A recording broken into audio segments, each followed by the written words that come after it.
আমাদের যে আজকের প্রতিবেদনের শুরু দেখে আপনারা আশা করছি ধরতে পেরেছেন যে আজকের প্রতিবেদনটা আমাদের কী নিয়ে। হ্যাঁ, অবশ্যই জলের মধ্যে হলুদ কেন দিচ্ছে সবাই।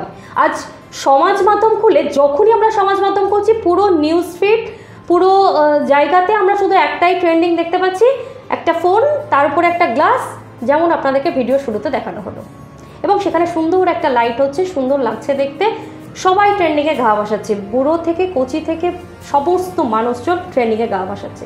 এই ট্রেন্ডিং ঠিক কতটা ভালো এবং সমাজের জন্য কতটা খারাপ, এবং এটা কেন করছে, কি কারণের জন্য মানুষের মনের মধ্যে আসছে যে হ্যাঁ ও করছে আমিও করি, এই বিষয়ে আজকে আলোচনা করার জন্য আমাদের স্টুডিওতে আজকে এসে উপস্থিত হয়েছে ডোমকল গার্লস কলেজের সমাজতত্ত্বের অধ্যাপক এবং বিভাগীয় প্রধান। নমস্কার প্রিয়ঙ্কর বাবু আপনাকে। এবং আমি বনশ্রী আজকে আপনাদেরকে জানাবো যে কিভাবে এই জিনিসগুলো হচ্ছে এবং এটা কতটা ক্ষতিকর এবং কতটা ভালো। দেখতে থাকুন পুরো প্রতিবেদনটি।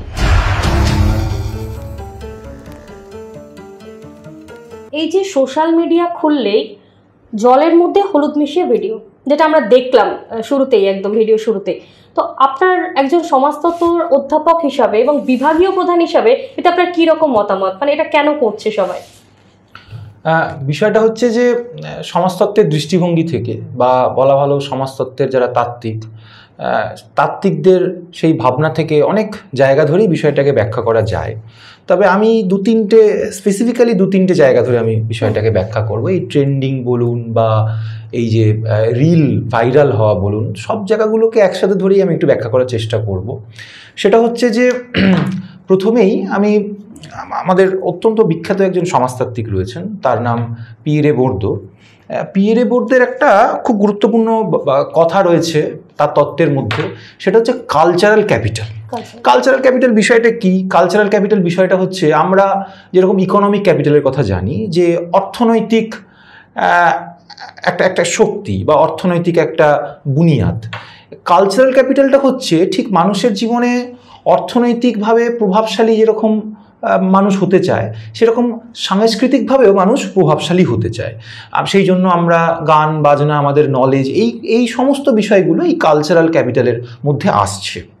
এবার আজকে আমাদের এই যে সোশ্যাল মিডিয়ার ডিজিটাল এজ যেটাকে বলা হচ্ছে, সোশ্যাল মিডিয়ার জগৎ, যেখানে রিল হচ্ছে, যেখানে আমরা ফেসবুক, হোয়াটসঅ্যাপ, টুইটার, ইনস্টাগ্রাম ব্যবহার করছি, সেখানে এই কালচারাল ক্যাপিটাল এই ডোমেনটার মধ্যে একটা বিষয় ঢুকে গেছে, সেটা হচ্ছে কমেন্টস, লাইকস, এই বিষয়গুলোর ঘরে রয়েছে।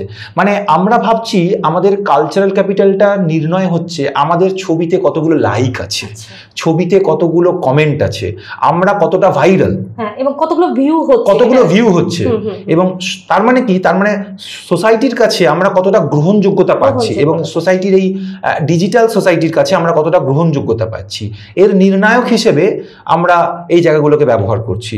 এবং এ থেকেই আমরা মনে করছি যে আমাদের কাছে, অনেক মানুষ এরকমও মনে করে যে আমাদের কাছে পয়সা না থাকলেও আমাদের কাছে ফেসবুকে কিছু ভাইরাল আছে, ভাইরাল পোস্ট রয়েছে, এটাকেই তারা তাদের ওই ক্যাপিটাল হিসেবে, তাদের একটা শক্তি হিসেবে,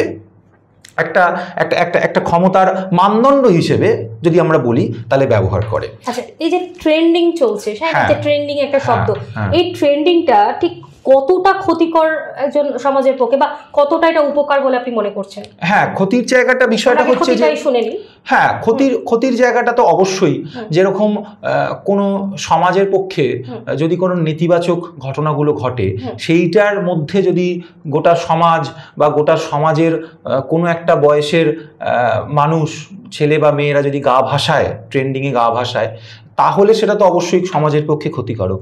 কিছু বছর আগে আমার মনে পড়ছে এই মুহূর্তে, সেই নিয়ে বিস্তর লেখালেখিও হয়েছিল, এই ব্লু হোয়েল গেম একটা ছিল, একটা বয়সের ছেলেরা, কিশোরীরা সেই ব্লু হোয়েল খেলার মধ্যে ডুবে যাচ্ছে, এতটা আসক্ত হয়ে যাচ্ছে, তারা সুইসাইড পর্যন্ত করছে।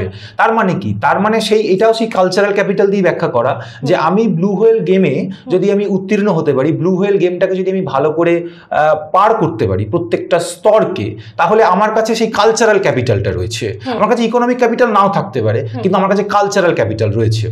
এবং আরেকটা বিষয়, সেটা হচ্ছে যে, যেটা সোশ্যাল সাইকোলজির জায়গা ধরে আমরা ব্যাখ্যা করি, যেটা সমাজ মনস্তত্ত্ব বলা হয়, যেটা ব্যক্তি মানুষের মানুষের মনস্তাত্ত্বিক জায়গা থেকে যদি আমরা এই ট্রেন্ড বা রিল এই জায়গাটাকে ভাবি বা বুঝতে চেষ্টা করি, সেটা হচ্ছে যে আমাদের আরেকজন সমাজতাত্ত্বিক আছেন আমাদের পাঠ্যসূচির মধ্যে, আমরা পড়াই ছেলে মেয়েদেরকে, এবং খুবই বিশ্ববন্দিত একজন সমাজতাত্ত্বিক, তার নাম হচ্ছে জর্জ হার্বার্ট মিড।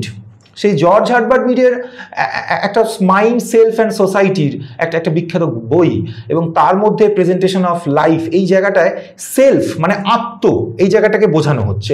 আত্ম বলতে জর্জ হার্বার্ট মিড যেটা বোঝাচ্ছেন সেটা হচ্ছে আত্ম হচ্ছে এমন একটা বিষয় যেটা প্রতিনিয়ত তৈরি হয়। এবার আমাদের মনে হতে পারে যে কিভাবে তৈরি হয় একটা আত্ম, আমরা কিভাবে নিজেদেরকে তৈরি করি, কিভাবে দেখি। আমরা দেখি এভাবেই একটা শিশু জন্মকাল থেকে একদম তার মৃত্যু অবধি একজন মানুষ প্রত্যেকটা বিষয়কে সেভাবেই পরিমাপ করে, সে কি করবে, সে কিভাবে ভাববে, সেটা হচ্ছে অন্যের আলোকে।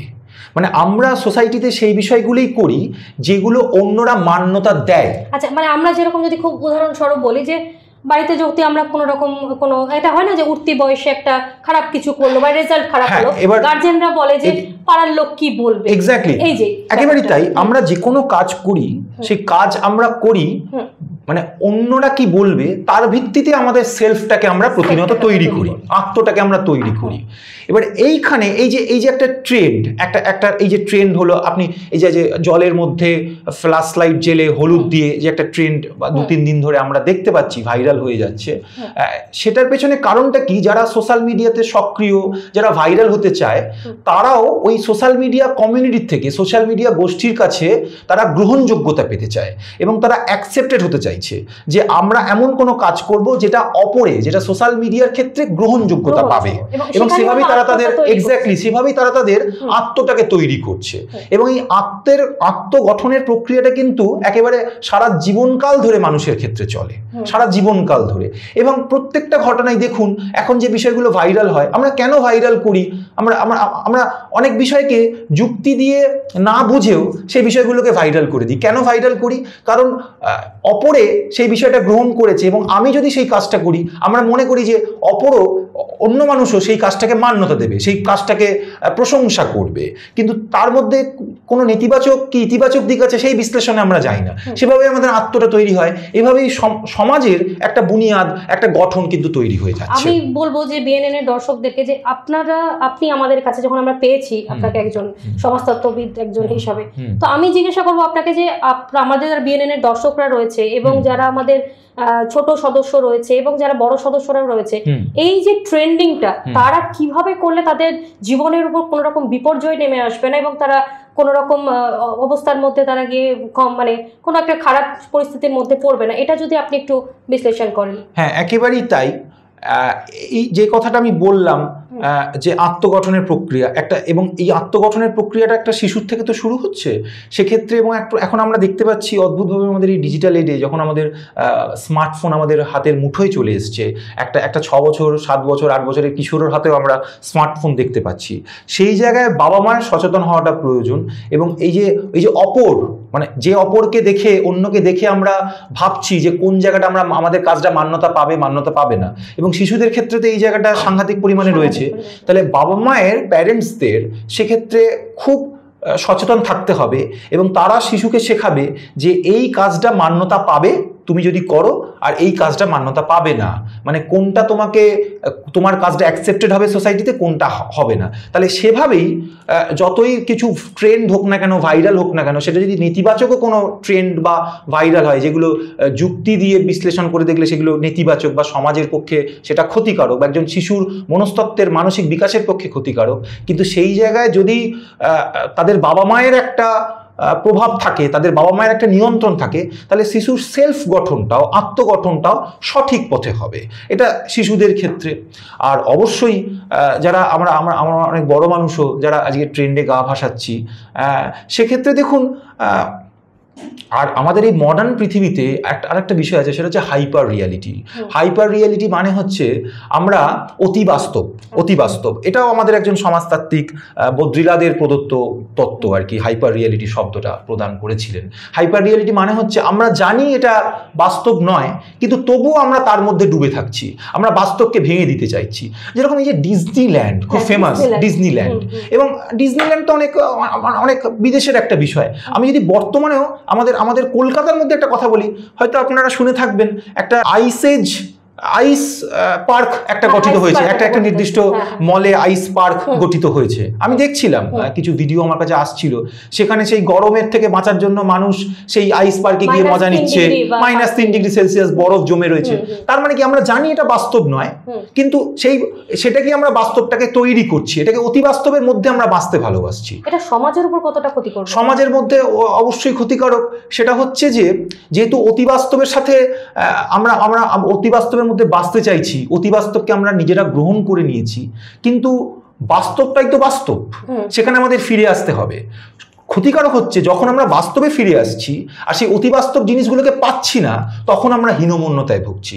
আর একটা জিনিস খুব খেয়াল করে দেখবেন, এই অতি বাস্তব জিনিসগুলো কিন্তু খুব একটা স্বল্প মূল্যের জিনিস নয়, সেগুলো কিন্তু বেশ দুর্মূল্য অনেকের কাছে, মধ্যবিত্ত নিম্নবিত্তের কাছে অত্যন্ত দুর্মূল্যের বিষয়। কারণ অতিবাস্তব মানেই তার মধ্যে একটা পুঁজির একটা ভাবনা রয়েছে, একটা বিজনেস, একটা ব্যবসায়িক মনোবৃত্তি থেকেই সেই অতিবাস্তব জায়গাটাকে তৈরি করা হয় মানুষকে বিভোর করে রাখার জন্য।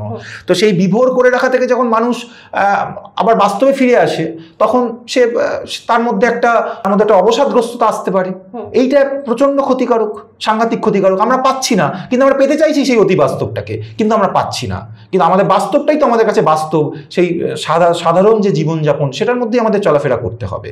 এইটাই ক্ষতিকারক। এটা আমাদের বুঝতে হবে, যুক্তি দিয়ে আমাদের মূল্যায়ন করে বুঝতে হবে যে কিভাবে আমরা সমাজকে পরিচালনা করব। প্রিয়ঙ্কর বাবু একজন সমাজতত্ত্ববিদ, একজন সমাজতত্ত্বের একজন অধ্যাপক।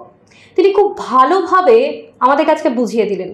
আজকে আমরা যদি পুরো পৃথিবীটাকে দেখি, তাহলে আমরা দেখব, আর যদি ভারতবর্ষকেও দেখি, পৃথিবী বাদে যদি ভারতবর্ষকেও দেখি, মানুষ অবসাদে ভুগছে।